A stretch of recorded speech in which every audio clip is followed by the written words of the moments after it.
عزیز، امروز یه مراسم خوب داریم توی این عمارت زیبا که میریم ببینیم. سلام علیکم.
تشریفات هارمونی در خدمت شما عزیزان.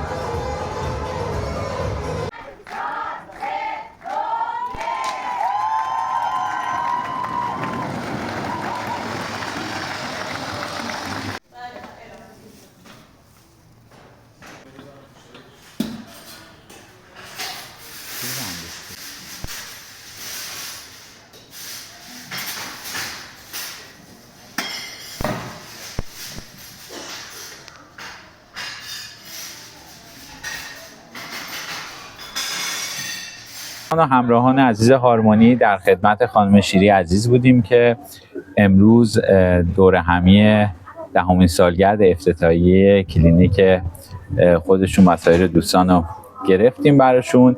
چطوری بود خانم؟ خیلی خوب بود. خیلی ممنون از تشریفات خوب هارمونی و آقای معصومی عزیز. خواهش می‌کنم. پرسنل خیلی عالی بودن، غذا خوب بود، تشریفات خیلی عالی بود، جای خوب بود و همچنین محیط خیلی خوب و گرمی داشتن. خیلی ممنون از شما. خواهش می‌کنم. تشریفات خوبتون ان شاءالله همیشه براتون شادی باشه. ممنون.